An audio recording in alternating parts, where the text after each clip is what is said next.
E aí galera do oitavo ano, tudo bom? Meu nome é Fabrício, eu sou professor de História do Colégio Força Máxima, você já deve estar cansado de saber, né? Porque já é a nossa terceira aula juntos, né? E hoje a gente vai dar continuidade ao processo revolucionário na França, tá? Para a gente recapitular rapidamente, né? A revolução, ela começa, né? Literalmente no dia 14 de julho de 1789, com a queda da Bastilha, né, a tomada da Bastilha e a prisão, né, do rei, né, em seu palácio. Né, dali, a Assembleia Nacional Constituinte ela começa, né, a elaboração de um novo conjunto de leis, de uma nova Constituição para a França, e em 1791 você tem, né, a nova Constituição Francesa, que garantia direitos para o homem, para o cidadão francês, como a liberdade de expressão, a liberdade, né, religiosa, o direito à propriedade, né, o direito a se revoltar contra opressões, né, e ao mesmo tempo em que a França estava ali, ó, né, consolidando o seu processo revolucionário, as forças contra-revolucionárias, que forças, professor? Né, os países que ainda, né, tinham reis absolutos regendo os seus estados, eles se organizam para poder o quê? Sufocar a Revolução Francesa. Né? Porque você imagina, você é um rei, né, que vivera, né, que estava vivendo aquela realidade há muito tempo, todos os seus antecessores viveram aquela realidade. Que realidade? De governar absoluto, né, de ser considerado, né, um enviado de Deus, uma figura divina aqui na Terra. Né? Ele dizia, né, por exemplo, Luís XIV. Luís XIV era um, um integrante da família real da França muito antes de Luís XVI. Tá? Esse Luís XIV ele disse: o Estado sou eu. Né? Ele governava absoluto. Não tinha quem pudesse, né, passar por cima da palavra dele. Né? Era, além de inconstitucional, ou seja, não estava dentro das leis que regiam o Estado, né, você ir contra o rei, né, era contra Deus, porque ele era uma divindade aqui na Terra, ele era representante disso. Tranquilo?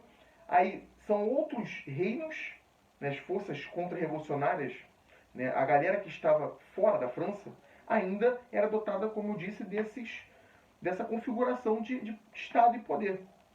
Essa galera, ela se organiza, né, Áustria, Prússia, principalmente, para quê? Para poder montar um exército e invadir a França. Invadir a França para poder tirar essa galera que, pelo amor de Deus, gente, isso não faz nenhum sentido. Como é que o burguês, ele vai me destronar, ele vai me prender, ele vai encostar em mim? Cara, eu sou um membro da família real. Né? Enfim, para eles, a França revolucionária com a burguesia no poder, né, era um grande perigo. Né? Aquilo era a representação de uma realidade que não poderia existir. E ninguém achou que poderia existir aquela realidade. Tá? Então, eles invadem a França para poder lutar, para tirar essa burguesia do poder e restaurar o poder de Luís XVI. Mas o que acontece? O povo, e principalmente, tá, os desculpa, principalmente o povo, mas esse povo era representado pelos jacobinos, né, que era a baixa burguesia, era a burguesia que tinha menos dinheiro. Tá? Essa galera, ela luta, ela se destaca, né, na Batalha de Valmy, que eu falei para vocês na aula passada, no capítulo 9. Tá? E eles expulsam, eles conseguem derrotar essa força contra-revolucionária. A partir daí, essa galera ganha muito poder, né, ela ganha muito destaque, muito poder e muita voz dentro do processo revolucionário francês, dentro da Assembleia Nacional Constituinte, tá? Na verdade, dentro da Assembleia Francesa, né, porque a Constituição já estava feita. Tá? E a França continuara a passar por problemas sociais. Né? Por quê? Vamos lá. A Assembleia Nacional Constituinte trouxe a Constituição, que é o conjunto de leis de 1791. Essa Constituição, ela trouxe para a França o chamado voto censitário, tá? Além dos direitos do homem e do cidadão, o direito à liberdade de expressão, o direito à liberdade, né? Como eu disse um pouquinho antes aqui para vocês. Né? Liberdade política, liberdade para poder se rebelar contra a opressão, enfim. Eles atribuíram o voto censitário como voto a ser feito naquele momento. O voto censitário era o voto na França. O que é o voto censitário? Né? Que você precisa de uma qualificação para que a pessoa vote. Qual era a qualificação? O dinheiro. O dinheiro era o mecanismo para poder se decidir quem iria votar. E é claro que a alta burguesia, os chamados girondinos, tá? Jacobinos de baixa burguesia, girondinos alta burguesia. Essa galera foi a que mais ocupou a Assembleia a partir de então. Tá? A Assembleia, como eu disse, é o local onde as pessoas, né, os políticos, eles debatem o futuro da nação, do país, do Estado. Tá? Então, essa alta burguesia, ela continuou tomando medidas que não eram muito populares. Né? O preço do pão, né, chegou a custar um salário. Vocês entendem isso, gente? O preço do pão para a alimentação chegou a custar um salário. Né? Os problemas físicos, né, climáticos, ainda continuavam a assolar a França. Tá? E ao mesmo tempo, esses girondinos, que eram maioria na Assembleia e que estavam com poder, eles não conseguiram, né, reverter a situação caótica da França. É claro, né, um processo revolucionário ele já traz, né, um caos. Além disso, uma guerra que estava sendo travada com nações, né, com reinos, desculpa, é melhor falar reinos, tá? Desculpa, gente. Com reinos fora dali. E a galera passando fome, enfim, ainda estava caótica a França. Né? E foi nesse cenário que os jacobinos conseguem, né, tomar o poder. Né? E daí eles começam, né, a tomar medidas que foram muito radicais. Radicais para os altos burgueses, para os burgueses mais ricos. Radicais principalmente para os reis, né, para os reis que estavam fora da França e para o rei que ainda estava lá preso na França. Tá? Depois de várias tentativas de fuga. Tá? E foi numa dessas, né, tentativas de fuga, que ele foi preso realmente, né, fora do palácio dele, foi preso como um prisioneiro, ele e a família real. Né? E dali começaram a se debater o que seria feito com ele. Tá? Começou a se debater o que seria feito com ele aonde? Tá? Numa nova configuração, né, de assembleia, uma nova configuração para que houvesse esse debate, né, que se chamava Convenção Nacional. Tá? A Convenção Nacional ela foi fundada, né, a partir do momento que os jacobinos tomam poder, né, na chamada República Jacobina. Ali, né, nessa convenção, foi, né, chegado ao consenso de que haveria que existir o chamado voto universal. Tá? O voto universal ele era diferente do censitário. Tá? O voto universal ele dizia que todos os homens de maior idade poderiam votar. Ou seja, isso levava, né, a votação a pessoas que antes não poderiam votar porque não tinham dinheiro para votar. Né? Então essa galera vai eleger a maioria das pessoas dentro dessa convenção, né, baixos burgueses, os jacobinos, a galera que mais estava ligado ao povo. Tá? E a partir daí isso representa o quê? Que os jacobinos estão no poder. Tranquilo, gente? E quais foram as medidas que eles tomaram? Foram, em sua maioria, medidas populares. Né? Como, por exemplo, a reforma agrária. Professor, o que é a reforma agrária? Tá? Muitos países, a maioria dos países na Europa, né, eles passaram pela reforma agrária. Né? Só que o primeiro, né, a fazer uma reforma agrária foi a França. Né? Ela tirou as terras que eram da igreja, né, porque a igreja, junto com o poder absoluto, lembra, o rei, né, como uma divindade aqui na terra, ela tinha muitas terras e, né, com a constituição civil do clero, que eu falei na semana passada com vocês, né, você tinha o confisco dessas terras pelo Estado, as terras da igreja. Muitas dessas terras serviram para quê? Para poder pagar dívidas, né, causadas pelo processo revolucionário. Só que, a partir da Convenção Nacional, dominada por jacobinos, por ter o voto universal, porque a galera votava aqueles que mais se pareciam com eles. Caraca, eu sou do povo, eu sou um artesão, eu vou votar com o Jacobino, que lutou comigo para poder expulsar as forças contra-revolucionárias. Eu vou votar nele porque ele fala contra os girondinos que não resolveram o problema da minha fome, né? Então, galera, a reforma agrária, ela fez com que as terras da igreja, né, fossem vendidas a um preço muito baixo aos camponeses, né, fazendo com que o camponês tivesse terra para poder produzir e sustentar sua família, para poder produzir e vender, para poder produzir e, sei lá, mudar de vida, né?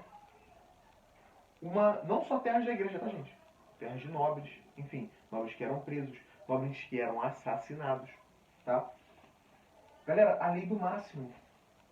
Você tinha um congelamento dos preços. Você não podia ter um pão custando mais do que um trabalhador podia pagar, tá?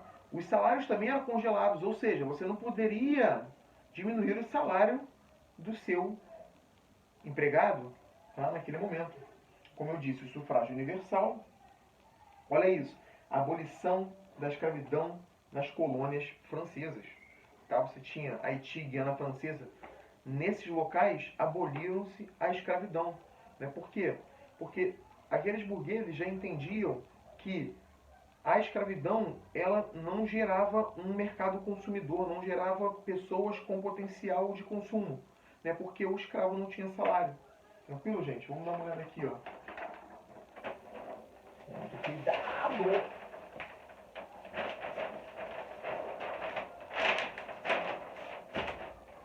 Vamos com dificuldade do professor, tá? Vocês, por favor, entendam que isso é muito novo para mim. Criação do ensino público gratuito. Galera, pela primeira vez, um Estado nacional europeu estava criando um ensino público gratuito. As pessoas, para poder entender, né, que agora era um cidadão de um novo Estado, de uma nova realidade, elas precisam entender isso na escola. Elas precisariam entender isso na escola. Então a escola, ela vem para quê? Para poder formar esse novo cidadão. Um novo cidadão que não entendia aquela nova realidade que estava sendo inaugurada naquele momento. Tá? E olha como isso é radical, gente. A criação de um novo calendário. Tá? Você deixava o calendário cristão de lado e agora fundava um novo calendário. Galera, além disso, né, eles venceram a primeira coligação, como eu disse, a coligação contra-revolucionária, para poder acabar com a revolução que vinha dos absolutistas de fora da França, como a Prússia, como a Áustria. Além deles, você tinha a Inglaterra. Mas professor, já não havia acontecido a Revolução Inglesa, né? A Revolução Gloriosa, em que a burguesia ela consegue um espaço dentro do parlamento? Sim, aconteceu. A indústria na Inglaterra já vinha se desenvolvendo há um tempo, tá? Só que na Inglaterra, né, você não tinha a inauguração de uma república, você tinha uma monarquia constitucional, o rei continuava lá, a família real continuava lá, segura, tá? Então, para eles também era um problema você ter uma radicalização tão profunda como aconteceu na França. E outra, né, a França, com a burguesia no poder, né, tinha uma grande possibilidade de desenvolvimento da sua própria indústria. Né, lembra lá no primeiro vídeo que eu gravei com vocês, né, que a família real francesa ela deixava o produto inglês entrar bem baratinho na França? Né? Como isso aconteceria com essa revolução? Não dava, não tinha como acontecer, era impossível. Tá? Então, galera, a Inglaterra, ela lutou também nessa primeira coligação, beleza? E foi derrotada. Criaram-se também, gente, os comitês de salvação pública e segurança nacional. Salvação pública era debatido, né, as formas de se lidar com as interferências externas, né? Como eu disse, como, por exemplo, a primeira coligação, com as forças né, absolutistas que vinham de fora. E o Comitê de Segurança Nacional, ou seja, era um comitê para poder se debater as ações internas, né, na França, para poder caçar inimigos políticos. Olha o problema aí, né? Olha isso. Caçar inimigos, julgar, né, os inimigos. Gente, esse período ele ficou conhecido também como o período do terror. Do terror por quê? Porque quando você quer inaugurar um mundo novo, porque era esse o sentido da revolução para muita gente, né, você estava acabando com o poder monárquico na França. Tá? Isso nunca havia acontecido. Né? Você estava vendo, se deparando com um novo calendário, sabe? Era 1793 aqui nesse momento. Só que para eles isso não valia. Né? Você estava no primeiro ano da Revolução. Aquilo era uma nova França, tá? Alguma coisa que nunca nunca tinha acontecido antes. Tá? Isso, como eu disse lá no primeiro vídeo, inaugurou a idade contemporânea que a gente está até hoje. Você tinha a Idade Moderna até 1789, Revolução Francesa. Hoje, nós historiadores não compreendemos, né, mais como Idade Moderna depois de 1789. Por quê? Porque na França, naquele momento, inaugurou-se a Idade Contemporânea. Tá? Então você tinha muitos adversários, todos aqueles que iam contra aquela força abrupta da Revolução, né, como eles acreditavam que existia, e existia realmente, iam para a guilhotina. Né? A guilhotina é um mecanismo, né, que eu acho que vocês já devem ter visto em filmes, né, que tem uma lâmina em cima, né, de uma estrutura de madeira, na maioria das vezes, em que a pessoa encaixa, né, o pescoço, né, e é presa por um outro dispositivo de madeira aqui assim, tá? E a lâmina vem e corta a pessoa. Gente, a guilhotina, ela foi uma invenção de um médico. Olha, um médico. Um médico na tentativa de humanizar as execuções. Como assim, professor? Antes das execuções, elas eram feitas, tá, de uma maneira muito violenta. Não que a guilhotina não seja violenta, você está violando, né, o pescoço da pessoa. Né? A violência é uma violação do corpo. Né? Então, mas essa violação do corpo, ela era demorada. Imagina você sendo queimado numa fogueira. Né? O sofrimento que isso não deve te ocasionar. A guilhotina é rápido. Acabou. Cortou, a pessoa morreu e pronto. Então, esse médico, né, francês, ele estava tentando humanizar a morte, né, a pena de morte, para que a pessoa não sofresse. Né? Morreu, acabou, e é isso. Né? Gente, nesse período da Convenção Nacional, o rei Luís XVI e a sua mulher Maria Antonieta foram guilhotinados. Gente, isso assim, você imagina um rei da Prússia chegando uma carta, ouvindo de alguém que o rei da França foi guilhotinado, foi assassinado, né, por um comitê revolucionário, pela Convenção Nacional, por uma assembleia de discussões políticas. Eles decidiram que assassinariam o rei. É para mostrar para as pessoas que ele não era nenhuma divindade, né, que ele tinha sangue vermelho como todos ali. Né, porque uma das ideias mais fortes da Revolução era que todos eram iguais perante a lei. E o rei não era diferente disso. Ele, como muitas outras pessoas, foram guilhotinados. Tá? Só que assim, gente, quando você tem um período em que há perseguições políticas, né, o medo, ele impera. Né? O Robespierre, que era o grande líder jacobino naquele momento, ele acabou ficando um pouco paranoico, achando que todo mundo poderia o quê? Dar uma rasteira nele. Qualquer um que não concordasse com ele, ele já não levava em consideração, começava a ter desconfiança daquela pessoa. Tá? Os líderes que, junto com ele, conseguiram colocar os jacobinos no poder e vencer aquela batalha lá da primeira coligação, que possibilitou aquela realidade, ele já não confiava mais. Né? Por exemplo, ele assassina o Herbert, né, porque o Herbert queria gerar mais violência na Revolução. Ele queria guilhotinar mais gente. Aí o Robespierre falou, pô, tu quer guilhotinar muita gente, né, cara? Eu acho que tu tá muito desconfiado, né? Pegou, acho que você deve ser um traidor. Pegou, guilhotinou, tá? O Danton, por exemplo, o Danton queria que o processo fosse menos violento. Ué, tu quer que o processo seja menos violento? Imagina, eu, Robespierre. Vai morrer também, você não está concordando comigo, né? Então, gente, o partido não, desculpa, mas os jacobinos e aquela convenção nacional, ela foi internamente mesmo se quebrando, se fragmentando, porque as pessoas já não confiavam umas nas outras.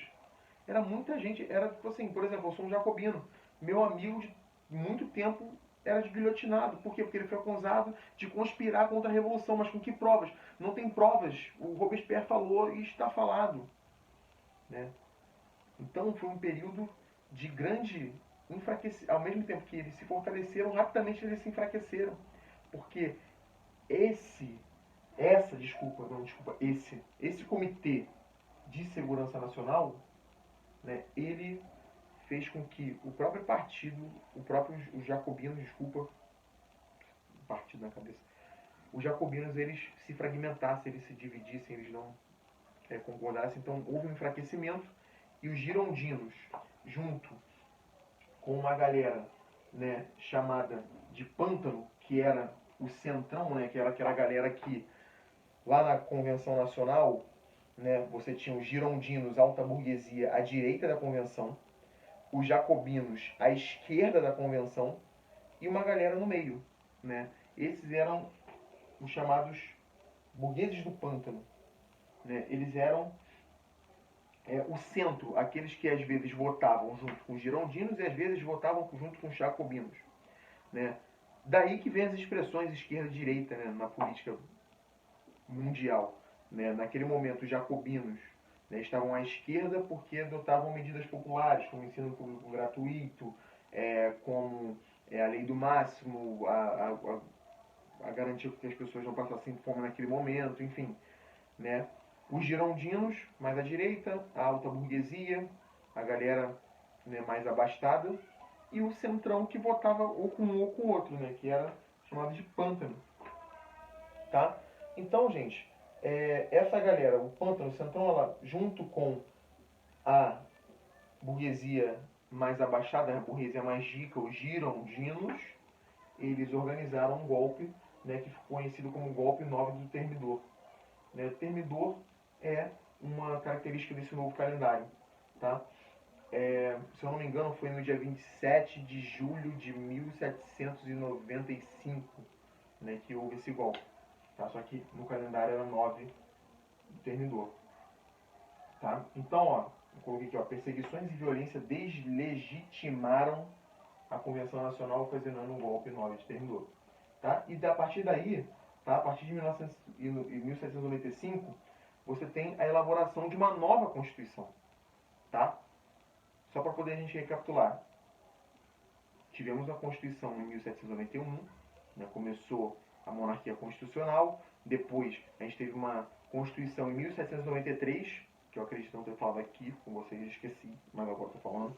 Tá, em 1793, que inaugurou a República, era a primeira República Francesa, a República Jacobina, em que tinha a Convenção Nacional, que acabou virando, né, uma espécie de ditadura, em que as pessoas perseguiam seus adversários e matavam esses adversários, né?